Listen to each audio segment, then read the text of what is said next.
o olhar amoroso de Maria de Nazaré aqueça nossos corações, que andam um pouquinho, assim, enrigelado, né? Um pouquinho frio diante das dificuldades que a gente enfrenta na vida cotidiana.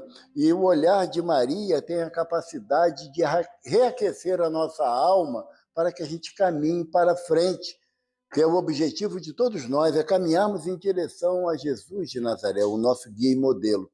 E nesse propósito, toda vez que eu venho aqui, eu sempre lembro da figura inigualável de José, o carpinteiro. Porque Emmanuel coloca para a gente numa página que ele é o médium do silêncio. Mas não é do silêncio da boca fechada, não. É o silêncio da disciplina para se alcançar o objetivo. E no caso dele, o objetivo dele era dar condições que Jesus e Maria tivessem um amparo do braço forte do varão judeu para que Jesus desempenhasse essa tarefa. Tanto que, segundo Humberto de Campos conta para a gente, quando Jesus contava em torno de 25 anos, José encerra sua jornada na Terra, retornando ao plano espiritual. E por mais que a humanidade, principalmente associado ao cristianismo, busca nele um exemplo a ser seguido, de homem correto, ou, como era o título dele, de um homem justo. E quando um homem, à época do povo hebreu, tinha a atribuição de carpinteiro, ele também, dependendo da conjuntura da vila em que ele morava, ele tinha a função de juiz. Interessante, né? Um carpinteiro tinha a função de juiz. Sabe por quê? Porque se ele conseguia tirar a medida de determinadas madeiras, aprumar ela para uma confecção de um móvel, de uma cadeira, de uma mesa, de uma cama, se ele tinha capacidade de fazer algo com detalhes tão específicos, ele tinha capacidade também de analisar a proposta que era trazida a ele dentro de uma linha métrica, de medida, de análise. Interessante. Então, a figura de José, ela tinha muito mais, ele tem muito mais do que aquele homem que, na percepção da maioria, tinha só a tarefa de papai de Jesus na Terra, e quando a gente sabe que não é bem assim. A função dele tinha de extremada importância, porque Emmanuel fala, se José dissesse não para o anjo, como seria? Qual seria o destino de Maria? Apedrejada até a morte, porque engravidou de um homem antes do casamento. Seria apedrejada. E nem Maria, nem Jesus teriam a tarefa que o mestre desempenharia. Então, quando José é escolhido para ser o pai de Jesus, é muito mais do que um assunto fortuito, né? Ou, como diz a simbologia hebraica, aquele que seria o pai do Messias, esperado pelo povo, teria o seu bastão florido. O que era o bastão florido? Todo varão hebreu, ele tinha um bastão, independente de ser pastor ou não, porque o bastão simboliza a autoridade patriarcal daquele povo. E o bastão é um pedaço de madeira que foi trabalhado para que se formasse como um bastão de ovelha. Lembra aquele bastão que tem aquela curvinha que a gente só associa ao Papai Noel? Lembra? Não, aquele bastão tinha a finalidade de, quando a ovelha se desgarrava, ele pegava pelo pescoço ali do animal, sem machucá-lo, mas trazer para o redil, trazer para perto dele. E José tem essa tarefa de trazer as ovelhas perdidas do rebanho de Jesus pelo seu bastão amoroso e colocar de novo no redil. É trabalho, né? Ainda mais quando fala da gente, né? Ovelhas, né? Cansadas do caminho tortuoso, como o Salmo de Davi fala, né? Ainda que anda no vale da sombra e da morte, não temerei mal algum, porque o Senhor está comigo. Né? O seu cajado, o seu bastão me consola, o seu cajado me traz ao redil. Então, a finalidade desse espírito de absurda envergadura espiritual, José, é nos manter dentro do redil que Jesus é o pastor. Então, quando a gente vem aqui, a gente vem com esse sentimento, a gente vem, sabe, com essa sensação de que nós somos acolhidos aqui. Nós não somos visitantes da casa, nós não estamos conhecendo hoje, nós somos acolhidos aqui pela espiritualidade amiga que representa o patriarca São José, o carpinteiro sagrado, né, do amor de todos nós. Então, quando a gente vem, e aí é invariável, porque o tema de hoje está lá no capítulo 15 do Evangelho, segundo o Espiritismo, é fora da caridade não há salvação. Primeiro a gente tem que entender o que é caridade e o que é salvação, que está nessa máxima, né, que Paulo de Tarso traz para a gente através da codificação kardeciana. Caridade, a gente vai lá na, se não me engano, 626, né, do Livro dos Espíritos, que Kardec pergunta aos benfeitores como é a caridade que Jesus, como Jesus entendia a caridade. Eu costumo dizer que é a resposta mais complicadora do Livro dos Espíritos. É a mais complicadora. Por quê? Porque depois que você toma conhecimento dessa resposta dos benfeitores, não dá para fazer do jeitinho brasileiro. Sabe? Não dá. A encrenca da gente é essa, sabe, Luiz? Que a gente sempre quer fazer a coisa... Não, não é bem assim. Aí eu quero trazer a lei para o meu entendimento. E um benfeitor uma vez falou que a maior... Sabe por que nós nos revoltamos contra a lei de Deus? Por isso somos espíritos reencarnacionistas numa forma intensa aqui na Terra, porque a lei de Deus não tem jeitinho. Ou é, ou é. Não dá para você burlar. E lá Kardec, quando pergunta como é a caridade, como Jesus a entende, aí os espíritos dizem a Kardec, benevolência para com todos, não é só para os amigos e nem para os familiares, é para com todos. Benevolência. O que é benevolência? É o ato da bondade. Não é você, mesmo observando o caminho errado que o irmão está tomando em função das suas vontades, é você olhar ele com um olhar bom. Porque Jesus fala que se teu olho é bom, todo teu corpo é luz. Né? A receita é do mestre. E com o mestre não dá para você tentar dizer... Uma vez eu fiquei desesperado, sabe, Rubens? Porque eu ouvi um irmão falar assim, Jesus quis dizer isso. Como pode? Sabe? Um ser pequenininho entrar na mentalidade de um Cristo a ponto de querer interpretar a palavra do mestre como sendo a verdade absoluta. Não dá. Então, benevolência para com todos é o primeiro atributo da caridade como Jesus entende. O segundo é a indulgência, benevolência e a indulgência ilimitada. Ou seja, ninguém é mau. Ninguém é mau. Porque quando você é indulgente com o próximo, você compreende até o direito dele errar. Sabe? A gente tem essa postura de analisar assim, não, olha só, o que Jesus fala para Pedro? Humberto de Campos relata isso para a gente na Cartas e Crônica. Pedro estava no pátio de Caifás e olha, antes da negação, ele olha lá para dentro da grade do subsolo e vê Jesus sendo chicoteado. Já estava com a coroa de espinho, né? Ensanguentado, ele olha e pensa assim, como são maus os homens contigo, mestre.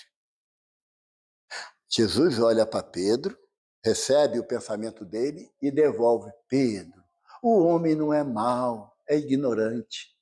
Isso é indulgência. Isso é indulgência. Porque quando alguém não me agrada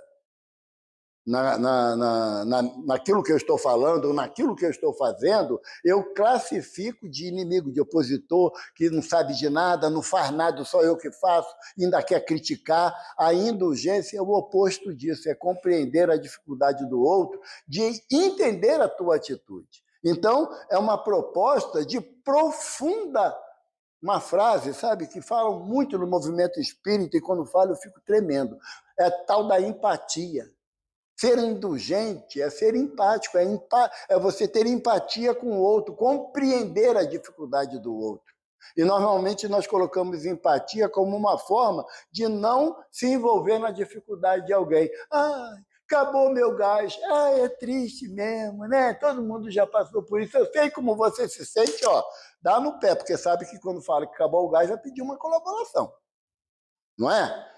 A gente sabe disso. A empatia, que eu acho mais dolorosa, sabe qual? Qual é, Rubens? Quando uma pessoa fala assim, meu filho morreu.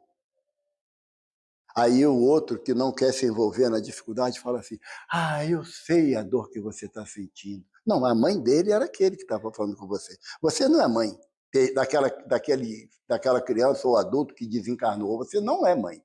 Você não tem o direito de dizer que sabe o que a pessoa está sentindo, porque é uma dor única. É uma dor única. Você tem a obrigação de fazer o quê? Posso te dar um abraço? Porque era a proposta do Chico, era essa. Diante de uma dor que não tem grau de comparação, quando uma mãe ou um pai perde um filho, ou o filho desencarna, né? Não tem palavras que confortem aquele coração ferido. Então, um abraço, você está dizendo assim, ó, eu compartilho com você a sua dor, mesmo que eu não tenha o parâmetro, a medida dessa dor. Então, a indulgência não é você entrar num processo de julgamento interminável sobre a atitude de ninguém. A indulgência é você compreender que, não sendo perfeito, lembra lá da passagem da mulher adúltera? Aquele que não tiver pecados, atire a primeira pedra. Jesus está nos ensinando o processo da indulgência. Porque quando a mulher levanta-se e Jesus questiona, onde os teus acusadores?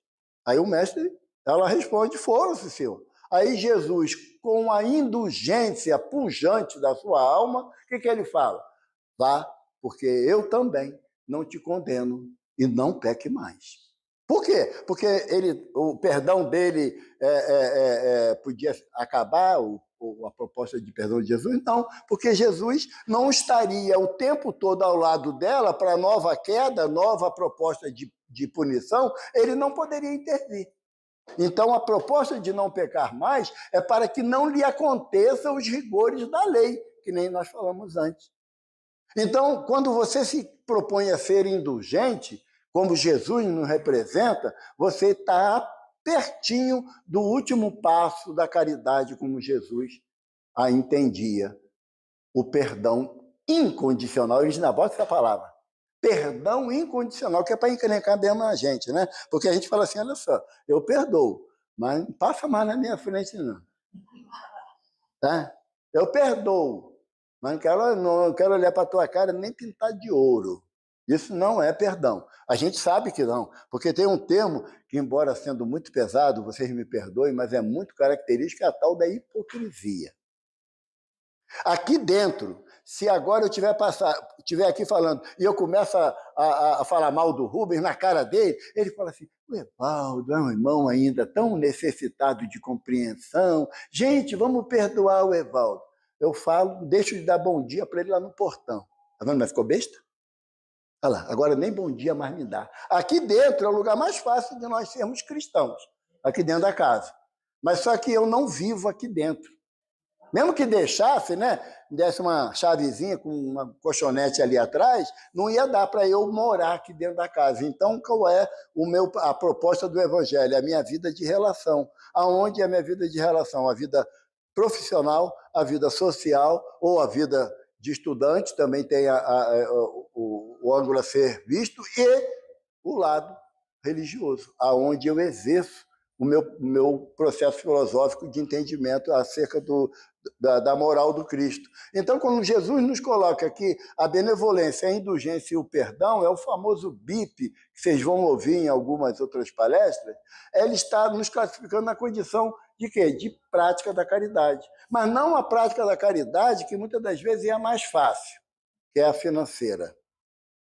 Sabe? É aquela... Eu gosto de contar uma história, sabe? Posso contar uma historinha? Você deixa? Hoje é excepcionalmente. Hoje, só hoje, eu prometo que é só hoje. Eu estava lá no Meia, né? E eu fui tomar um café numa lanchonete. Estou tomando café e eu vejo que vem um rapaz entrando lá na lanchonete. Eu falei assim, ele não sabe que eu sou espírita, mas vai pedir para mim. Né? Porque tem essa perseguição, né? A gente é espírita, o cara pede... 30 pessoas ele pede para gente que é espírita. E ele veio na minha direção, hoje eu calculando, no bolso esquerdo eu tenho uma nota de R$ 5. No da direita eu tenho uma de 20, então eu vou para o lado esquerdo, né? Quando ele chegou perto, que ele deu bom dia, eu já peguei os R$ 5 e falei, aqui, meu irmão, vai lá, faz o teu lanche. Ele, não, senhor, eu queria saber onde era a rua tal.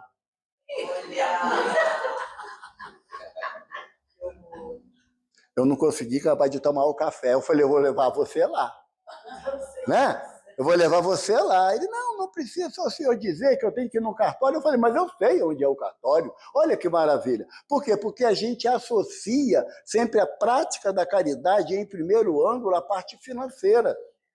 A gente não dá a caridade do ouvido. Porque você... Não, mas, e quando você sabe que o cara é contador de história?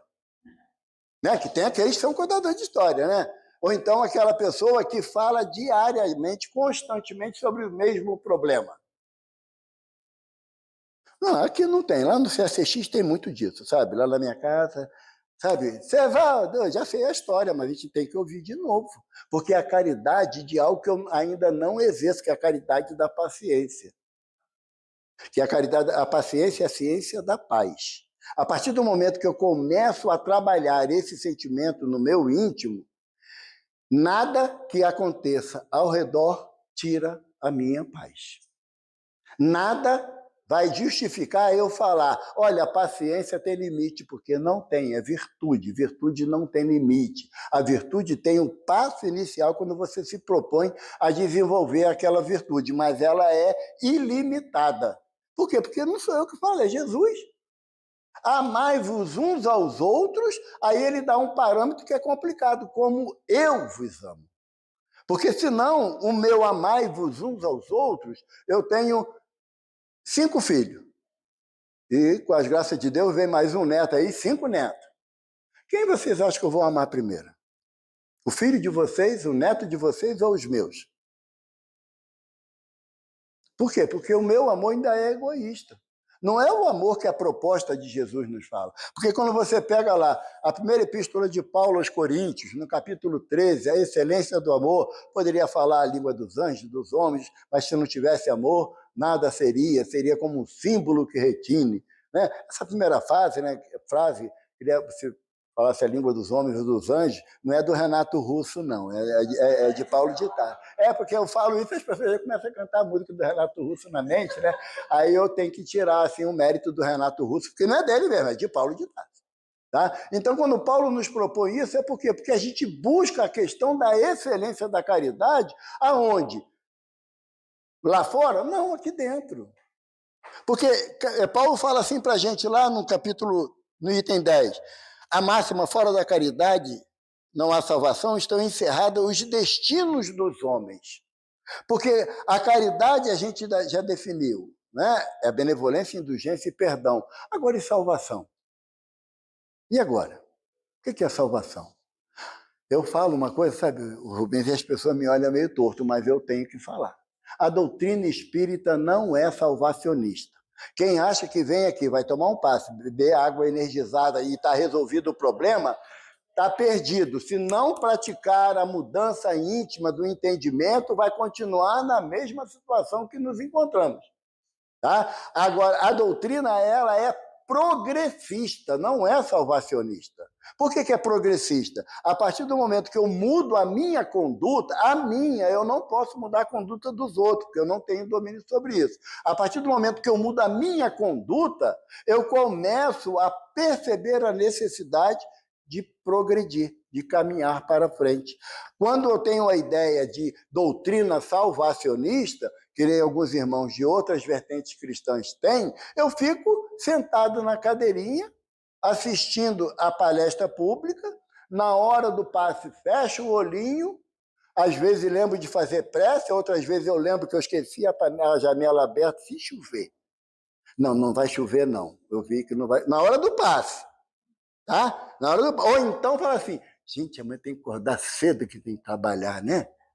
Tomara que não demore muito o passe, que quando o Rubem começa a falar é um desespero. É um macaquinho. Não é que eu leio o pensamento não, gente, é que eu penso tudo isso também, sabe? É uma constante. Por quê? Porque a gente tem a dificuldade de fixar o nosso pensamento naquilo que nós estamos fazendo. Você lembra a proposta lá dos mestres indianos da meditação? E a gente entende errado, que fala que eles fazem a meditação para esvaziar a mente. É impossível você esvaziar a mente, você não pensar em nada. Só adolescente, né? Quem está pensando? Nada.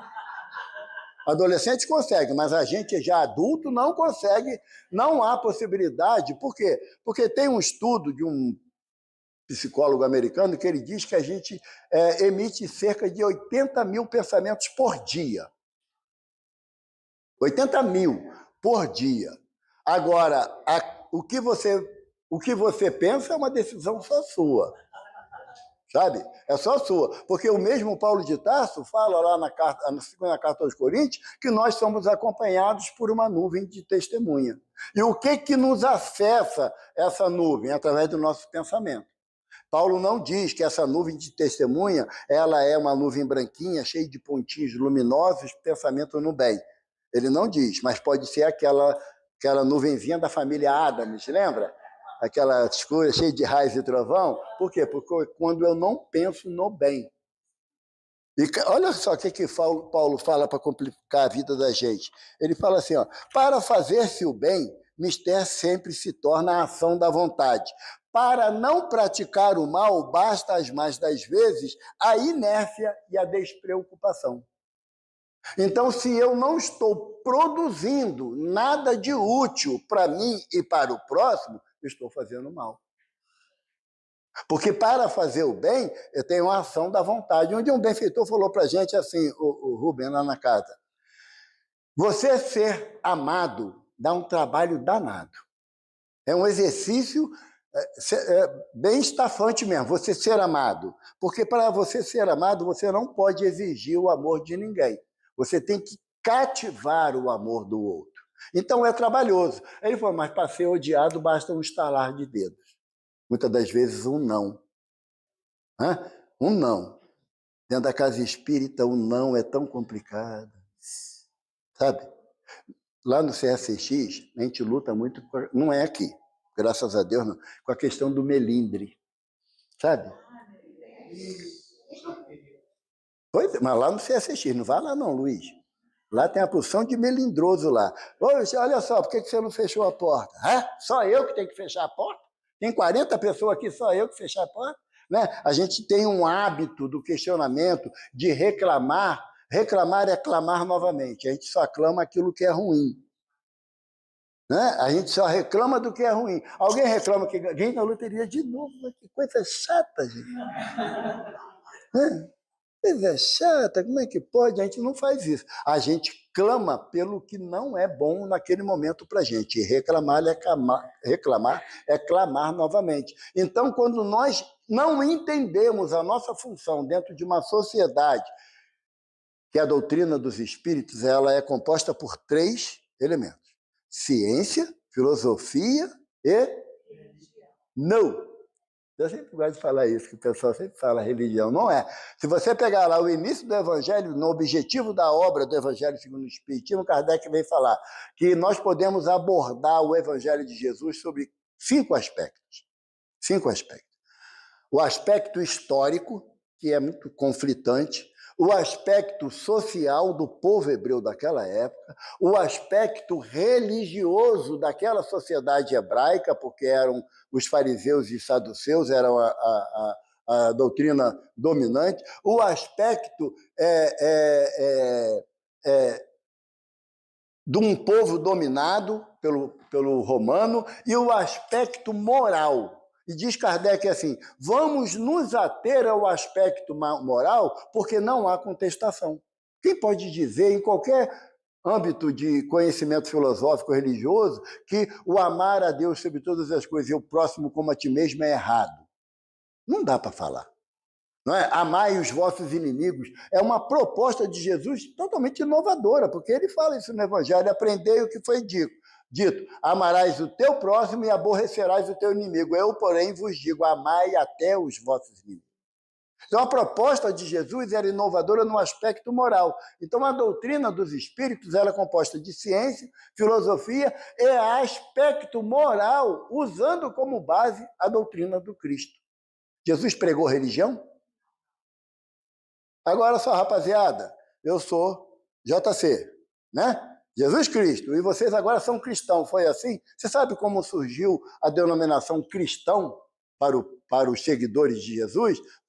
Foi Lucas, conversando com Paulo. Paulo falou assim, olha, nós temos que ir lá conversar com o pessoal da Casa do Caminho, os seguidores de Jesus. Aí Lucas falou assim, pô, são seguidores de Jesus. Jesus é o Cristo. O que é o Cristo? É o Messias, né? Eu falo que é o CEO de Deus, né? É o cara que manda na parada. É Cristo. Então, se ele é o Cristo, nós somos os cristãos. Somos cristãos. Mas não foi Jesus que caracterizou aqueles que os ouviam como cristão e nem como religião. Ele só fala assim, ó, um novo mandamento eu vos dou. Amarás o próximo como a ti mesmo. E nessa proposta de Jesus de amar o próximo como a mim mesmo, encerra a caridade na excelência do termo. Por quê? Para ele exemplificar para a gente, ele trouxe a parábola do bom samaritano. Eu vou só situar para vocês em que momento acontece a parábola do bom samaritano. Jesus estava lá em Cafarnaum, na casa de Pedro, e ao entardecer, Jesus vira para os discípulos e fala assim, desejo comer essa Páscoa com vocês. Aí eu disse, pô, mestre, que a Páscoa é uma das grandes festas do povo hebreu e tinha toda uma simbologia, que é muito interessante, que às vezes a gente não sabe disso. 15 dias antes da Páscoa, 15 dias antes, o dono da casa, ele pega um filhote de carneiro, um carneirinho, branquinho, não pode ter uma mancha preta, e ele bota aquele carneirinho dentro de casa. O carneirinho vai comer, beber e dormir com a família toda, tá? Durante 15 dias. O carneiro não pode sair de dentro de casa, ele fica dentro de casa. Quando chega no 15º dia, que é o sábado que antecede a Páscoa, o que o dono da casa faz? Mata o carneirinho. Então, a Páscoa, ela tem um sentido da dor, do sofrimento, que relembra a fuga dos hebreus do Egito antigo, lá com Moisés. A Páscoa tem a simbologia da dor. Por que Jesus foi crucificado na sexta-feira, antes da Páscoa? Porque era o Cordeiro de Deus que tira o pecado do mundo. O ritual da Igreja Católica tem todo o sentido dentro da cultura hebraica. Não tem nada errado, não. Tá? Então, na Páscoa, Jesus fala, eu desejo começar a Páscoa com vocês, em Jerusalém. Estava aqui na Taquara, tinha que ir em Petrópolis. Topa aí? Comigo? A pé. Não. Não, a pé. Mas Jesus facilita, mas antes eu tenho que passar na Samaria, ou seja, primeiro eu tenho que passar em Niterói. Entendeu? Eu tenho que ir para Niterói para depois fazer a volta e ir para Petrópolis. A proposta de Jesus é essa. Aí os discípulos falaram assim, mestre, é mais longe. E era mais perigoso, porque o caminho melhor era pegar a Washington Luiz, BR-40, né, e ir margeando ela, subir a serra, estava em Petrópolis. E aí você tinha que passar pela Cidade de Deus, pela Rocinha, entendeu como é que é a parada? Você ir pela Samaria representava isso. Por quê? Porque a Samaria, como era mais distante, e pelo margeando o Jordão, era muito movimentado, é um rio que ele tem transportes até hoje, né, náuticos. Então, ir pela margeando o rio era mais seguro, mas Jesus queria ir pela Samaria. Aí João pega com André e fala assim, nós vamos na frente para poder conseguir hospedagem para a gente, porque era uma caminhada de um dia. E para o hebreu andava no nascer do sol até o pôr do sol. À noite ele não caminhava.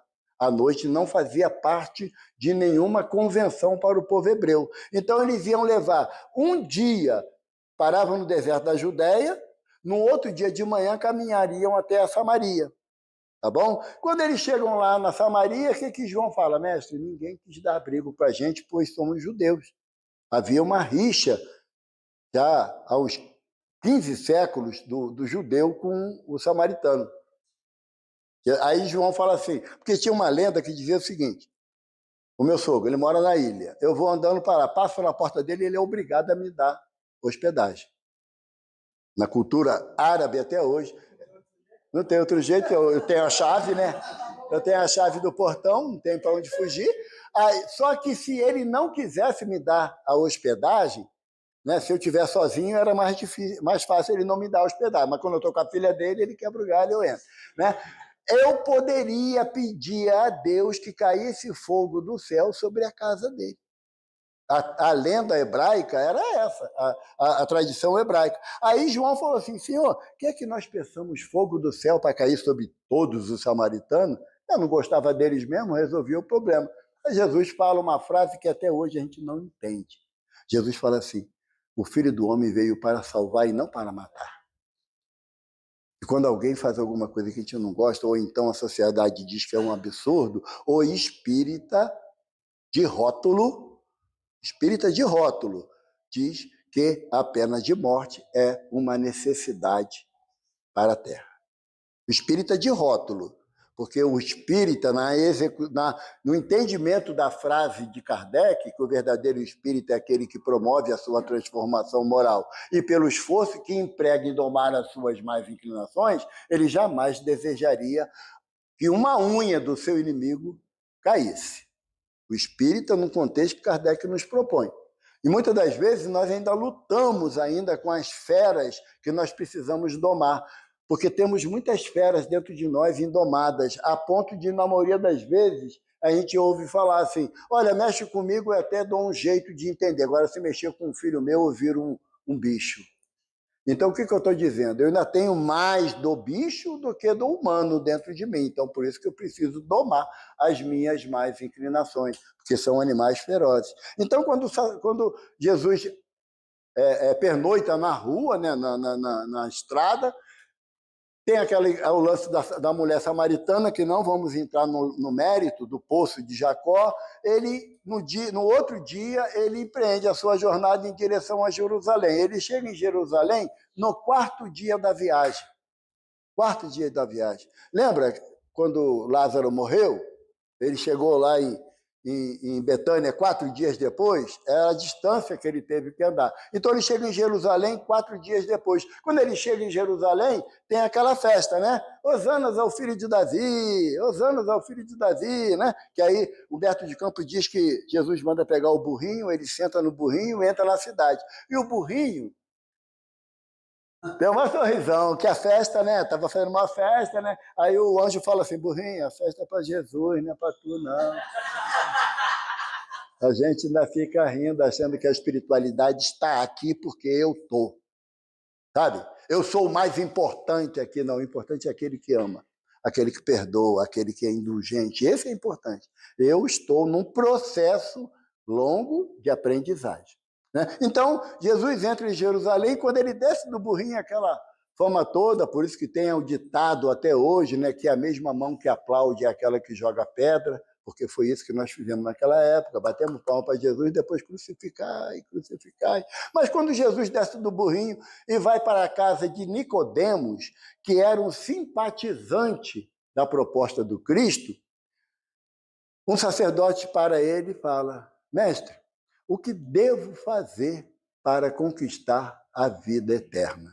Aí Jesus fala, amarás a Deus sobre todas as coisas, de todo o teu entendimento, de todo o teu coração e de toda a tua alma. Eu ainda vou preparar um estudo sobre essa frase de Jesus. E o próximo como a ti mesmo. Aí o sacerdote pergunta, quem é meu próximo? Sabe por que o sacerdote perguntou? Não é que ele estava em dúvida, não. Era um teste para Jesus, porque tinha duas correntes filosóficas do povo hebreu em relação ao próximo, que aconteceu lá atrás com Abraão, um pai Abraão, pai dos hebreus, há 2.900 anos antes de Jesus. Abraão estava na tenda dele naquela época, a família, né? A família aqui do José Carpinteiro. A gente vai andar pelo mundo afora. Então, cada família tem uma tenda. E ela tinha um formato da letra U. Na ponta da tenda era a família mais jovem, que era mais forte, mais robusta. O patriarca daquela família ficava na confluência do U, porque ele tinha que ser protegido. Abraão estava na sua tenda e ele olha e, de repente, tem 3 homens à sua frente. Aí ele pensa, pô, ninguém tocou a jofar, que é aquela corneta com tubo, com chifre de carneiro, né? Mas ninguém avisou que tinha gente estranha chegando. Ninguém falou nada, então é anjo. É anjo. E se é anjo, ele é bem-vindo na minha casa. Aí Abraão levantou, ofereceu água para os homens lavarem os pés. Aí o Haroldo até brinca, né? Poxa, o cara chega de uma viagem, você dá água só para o cara lavar o pé. Anda no deserto, de sandália, o dia todo, sol de 50. Quando o nego te dá uma baciazinha com água, refrigera até o perispírito, né? Né? Então, Abraão ofereceu algo. E o que Abraão falou? Todo aquele que chega à minha tenda é meu irmão. Então, tinha uma corrente que entendia que todo hebreu era meu irmão, porque ele entrava na minha tenda. E uma outra corrente, que era majoritária, dizia que meu próximo, meu irmão, é toda a humanidade, que era a proposta de Abraão. Então, quando o sacerdote pergunta a Jesus quem é meu próximo, o sacerdote queria o quê? Polemizar. Ele queria a discussão estéril, que é uma característica do farisaísmo. Sabe aquela reunião de diretoria que todo mundo discute por uma vírgula que foi posta no texto, e a vírgula não quer dizer nada, é uma vírgula só. Né? Então, as discussões estéreis. E aí, quando o sacerdote pergunta a Jesus quem é meu próximo, ele quer o quê? Uma discussão. Se Jesus fala que meu próximo é todo o hebreu, ele não, eu sou da corrente que acredita que o meu próximo é toda a humanidade. Se Jesus fala que é toda a humanidade, eu sou da corrente que meu próximo é só o outro judeu. Então, o que Jesus faz? Propõe a parábola do bom samaritano, que arrebenta com o sacerdote com o Evaldo, porque até hoje o Evaldo não entende essa parábola. Porque no final, a gente não vai falar da parábola, mas no final da parábola, Jesus pergunta assim ao sacerdote: quem se fez próximo do homem caído? Não é quem é o próximo. Quem se fez próximo? A proposta do Evangelho é voltamos ao termo da empatia, é você estar vendo um irmão caído aqui na calçada, perto do shopping, não é passar a perna por cima, porque ele está em cima da calçada, então não vai passar na rua. Não é você ser indiferente, como fala aqui o apóstolo Paulo aqui na mensagem, não é você ser indiferente, é você se fazer próximo da pessoa. Porque eu não sei vocês, mas já aconteceu comigo de eu tropeçar na rua, cair, abri o supercílio e veio 3 pessoas que eu nunca vi na minha vida me ajudar a levantar. Eles se fizeram próximo de mim ou eu era o próximo deles? Entende? Então, a proposta de Jesus é você, para a prática da caridade, não é escolher a quem tu vai ajudar. Não dá para escolher. É você estar disposto a atender a necessidade do outro dentro das suas possibilidades. Porque Kardec pergunta aos benfeitores, qual o limite da caridade? Os benfeitores respondem, das suas forças. Porque eu não posso, a título da caridade, eu extravasar as minhas possibilidades e que depois eu entre na carência por eu ter querido praticar a caridade. Então, a prática, o fora da caridade na salvação, está associado às oportunidades de tarefa que me são trazidas pela espiritualidade. Quando eu chego aqui na casa e eu entro lá, eu ainda vou contar quantos passos tem lá do portão até aqui. Eu vou contar isso, eu gosto desses negócios. Quando eu deveria vir, passo a passo, na minha prece íntima, me colocando à disposição da espiritualidade da casa para atender a necessidade de quem quer que seja da melhor forma que eu possa. E não eu ficar escolhendo. Ana Maria lá, gente, finge que eu não estou aqui. Deixa ela entrar que ela vai sentar lá atrás. Sabe, não tem paciência hoje. Sabe, hoje eu não estou afim. Aí eu me pergunto assim, e se Jesus falasse para mim que não estava afim também de ouvir a minha lamúria? Como é que eu ia me virar? Sabe? A prática da caridade que Paulo nos propõe é você sair do teu egocentrismo, sabe? Só você é importante, você também é importante, mas não é só você importante. Sabe, Emmanuel tem uma mensagem lá no Fonte Viva que o Emmanuel fala que a gente deve ofertar alguma coisa. Como eu não posso ofertar muito, eu também não faço nada. Sabe? É alguma coisa. Ele fala assim, ó, quem sabe ler, não se esqueça de amparar o que ainda não se alfabetizou. O Emmanuel está falando. Se eu já tenho um entendimento do Evangelho, eu não posso mandar vocês lerem, estuda vocês são tudo preguiçosos. Não. Eu tenho que, através da minha palavra, estimular vocês a estudarem. Essa é a função da gente. É de um ajudar o outro para que todos se estimulem à prática do bem, se estimulem ao entendimento do Evangelho, se estimulem à prática da caridade como Jesus propõe. E o que eu faço normalmente? Tem o livro Missionários da Luz, de André Luiz, né, que é o terceiro livro da série. André Luiz, o benfeitor que orienta nesse livro é Alexandre. E Alexandre relata o que acontece numa reunião, numa casa espírita, e ao término da reunião, era uma reunião mediúnica, e ao término da reunião, as pessoas se dirigindo para suas casas, e Alexandre, André Luiz e Hilário acompanharam a mãe, o filho e a filha mais nova, o filho já um homem adulto, e a mãe. E quando eles saíram, assim, lá no portão já, sabe? Ai, que reunião boa, né? Puxa, coisa tão agradável, aprendemos tanta coisa, e dentro daquele clima que realmente a gente sai da casa espírita com aquela alegria de ter participado, não é?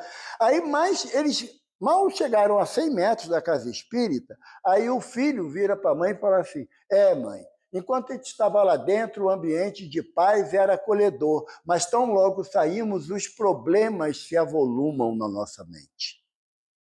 Aí Alexandre colocou a mão sobre a cabeça da menina de 16 anos e a menina, interpretando o pensamento de Alexandre, falou assim, mas é por isso que nós viemos à casa espírita, para termos o hábito de mudar os nossos pensamentos. Ou seja, quando eu saio daqui, da mesma forma que eu cheguei, que os pensamentos eles voltam para a minha mente, na mesma intensidade que quando eu vim para cá, as minhas preocupações, as minhas dores, as minhas dificuldades, eu estou dizendo o quê para a espiritualidade que não me assiste aqui? Olha só, está aqui, legal, beleza, me deram um passe, estou bem, mas meu problema está lá no portão. Chega lá, eu pego ele de volta e vou para casa com ele. Então, eu não estou me propondo a receber a caridade que a espiritualidade me oferece e muito menos a minha proposta de transformação. Porque não dá para nós ainda pensarmos que basta vir à casa espírita que meus problemas acabaram. Isso é a organização Tabajara, lembra daquele programa? Né? Seus problemas acabaram, a organização Tabajara. E não é a proposta da espiritualidade, muito menos da doutrina dos espíritos para nós. A proposta é que, a partir do momento que eu compreenda o objetivo da caridade, eu me proponha a coisa mais difícil que é mudar o meu entendimento, o meu comportamento. É muito mais fácil eu apontar erros de quem quer que seja. É muito mais fácil. Mas eu era criança, a minha mãe, e assim, eu sou o caçula de 6 filhos, eu era bastante caguete, sabe? Porque o irmão fazia uma besteira, mãe, foi ele. Aí minha mãe falava assim, quando você apontar o dedo para alguém, e a gente aponta assim como se fosse uma arma, né? Vai lá, é fulano. Aí minha mãe falava assim, um dedo você aponta para quem você está acusando. Agora o outro dedo está para Deus, ser testemunha da sua acusação. E os outros 3 voltados para você. Quem é que está com o maior peso de responsabilidade? Aquele que eu estou apontando ou os 3 dedos que estão para mim? Então, a proposta da doutrina espírita não é eu identificar o erro de ninguém. Joana de Anjos fala para a gente no livro O Homem Integral, que a partir do momento que eu identifico o erro do meu semelhante, é porque ele ainda está gritante dentro de mim. Porque eu não estabilizo a minha emoção a ponto de compreender a ação do outro. Eu julgo, condeno e quero aplicar a lei de imediato. Fora da caridade é o que? É a prática permanente. A caridade, eu vou falar, trazer o sogro para uma palestra. Né? O sogro, né? Oi? Não, e quando assim a sogra está junto, eu levo também. A coisa é mais séria, né? Porque, por quê? Porque ou a gente busca o entendimento um com o outro, que é muito fácil eu falar que sou amigo do Luiz. Eu vejo o Luiz de 3 em 3 meses, né, Luiz? Agora, eu cultivar a amizade do meu sogro, que temos uma convivência próxima, eu na casa dele, ele na minha casa, é o objetivo. É o objetivo. Por quê? Porque todos nós temos os nossos entraves e não dá mais para ter síndrome da Gabriela. Sabe o que é síndrome da Gabriela? Nasci assim, cresci assim, vou morrer assim, vou para um umbral assim. A proposta vai ser essa, porque se eu não mudar, eu não tiver o entendimento que não adianta eu querer dar um passe no Rubens achando que o meu passe vai fazer a grande diferença, porque não vai. Não vai. Ele pode ali, na hora do silêncio dele, da prece dele, estar me dando passe. E ocorre isso com muita frequência, só que a gente não vê espiritualmente aquela ação. Então, a proposta da caridade é aquilo que eu tiro de mim na minha essência. E quantas vezes não vale filho, né? Que às vezes filho faz a mesma pergunta 355 vezes. Não vale filho. Isso é quando uma pessoa da teu grupo de relação que você tem que repetir inúmeras vezes para você mesmo, que é fora da caridade, que não há salvação. Essa salvação que Paulo propõe para a gente, que está no Evangelho de Jesus, era um termo usual da época, não de atual. Porque à época entendia-se que bastava o homem cumprir com os seus atos exteriores no templo, que já estava tudo resolvido. Nós evoluímos, progredimos bastante. E sabemos que o que vai contar é como eu me relaciono na minha vida diária. Na minha vida diária. Falava antes de começar, tem um ditado popular que fala, diga-me com quem andas que eu direi quem tu és. O doutor Bezerra mudou esse ditado, ele falou, diga-me o que pensas que eu direi com quem tu andas. Quando eu ouvi isso a primeira vez, alguns anos atrás, me encheu de responsabilidade que eu tenho que começar a tomar conta do meu pensamento. Penso coisa errada todo dia e muitas vezes durante o dia. Mas eu já tenho o alerta. Evaldo, está pisando na bola. Não é por aí. Isso daí, você sabe que vai dar ruim para você. Então, muda o pensamento. E essa é a luta cotidiana. Porque nós temos que ter um processo de disciplina para mudar a nossa conduta. Mas como é que nós entendemos a disciplina? Como o rigor de uma ordem a ser cumprida. A gente entende disciplina assim. Como é que Emmanuel propõe para a gente, lá no Pão Nosso, disciplina? Ele diz que a disciplina é quando você coloca o objetivo a ser alcançado como o primeiro motivo.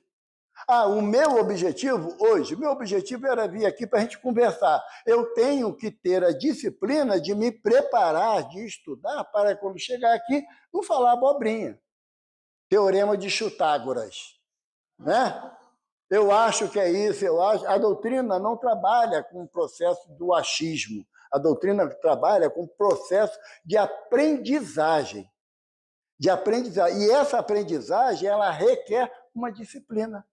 Porque senão, novamente Paulo de Tarso, poderia falar a língua dos homens e dos anjos, mas se não tiver amor, nada serei. Então, quando ele me propõe isso, ele diz que a caridade é paciente, ela é indulgente, não exige nada. Aí eu entendi por que eu não faço a caridade. Porque eu ainda sou intempestivo, é no meu tempo. Olha só, eu vou te dar isso, mas você toma jeito na sua vida. Sabe? Não vou ficar carregando você no colo. Realmente não é a proposta. Mas como Emmanuel fala, para terminar, quem dispõe da palavra esclarecida, ajude o companheiro, ensinando-lhe a ciência da frase correta e expressiva. Se eu já entendo a necessidade do irmão de mudar o comportamento dele, eu dei o exemplo e mude o meu. Porque a proposta do Evangelho, o Chico ele tem uma frase que ele diz que ele teve acesso ao Evangelho, o livro do Evangelho segundo o Espiritismo, escrito em várias línguas, com várias encardenações. E ele via, mas não entendia, ele não falava língua estrangeira nenhuma, mas ele dizia que o que mais emocionava ele é ler o Evangelho na atitude do outro. Sabe? Quando todo mundo espera que você vá explodir uma coisa que você Normalmente você não aceita, e quando você leva a compreensão, leva a busca do entendimento, o que houve com fulano? Mudou? Eu costumo dizer, né? Eu gostava de uma cervejinha, né? Aí minhas filhas fazendo um churrasco um tempo atrás, e eu cheguei lá, pai, a Brahma tá geladinha. Eu falei, se for Guaraná, manda. Ué, pai, por quê? Parou de beber? Peraí. O médico mandou? Não, antes que ele mandasse. Né? Porque chega num momento que você vai ser orientado a abandonar determinados hábitos. Por quê? Porque não te fazem bem. Então, se você tomar a decisão de mudar antes que seja impositivo, sabe? Lá na casa, né, o Rubens sabe, eu já falei, nós temos um trabalho de tratamento espiritual com a equipe de Dr. Erma. E quando alguém fala assim, doutor Erma, eu não tenho tempo, é muita coisa que eu tenho que resolver. Aí a doutora Erma fala assim, eu vou dar um jeito, pedir a Nosso Senhor Jesus Cristo, vou botar você 2 meses em cima de uma cama para você arrumar tempo. Aí logo, logo a pessoa desiste. Sabe, não, doutora Erma, eu vou resolver sim. Então, nós estamos assim numa extensão da nossa moratória no aspecto espiritual. Material não temos condições de afirmar, mas uma moratória no aspecto espiritual. Por quê? Porque nós estamos dentro de uma casa espírita. Todos nós erramos o caminho. Se a gente fosse para outra igreja de viés cristão, a gente fazia o que quisesse na hora que quisesse. Dentro da doutrina espírita, nós somos levados a um processo de transformação, para que a nossa prática de caridade saia daquela visão que Jesus nos orienta de dar com a esquerda assim que a direita o saiba. Sabe? O nosso processo de caridade não é alardear a ação que nós cometemos, mas trazer para o nosso íntimo aquilo que o mestre fala na parábola dos talentos, goza da alegria do teu Senhor. Sabe? Quando você toma a decisão correta de mudar o comportamento. Pratiquemos mais a caridade. Diz André Luiz no Sinal Verde, pratica a caridade mesmo que seja por ostentação, porque é o princípio, é melhor do que fazer o mal. Mas é um caminho gradual, mas constante. Para isso que nós estamos matriculados aqui, na casa de José o Carpinteiro, que jamais ele deixou de atender a necessidade de quem quer que fosse, mesmo na sua penúria, na sua dificuldade, como até hoje ele faz com a gente, graças a Deus.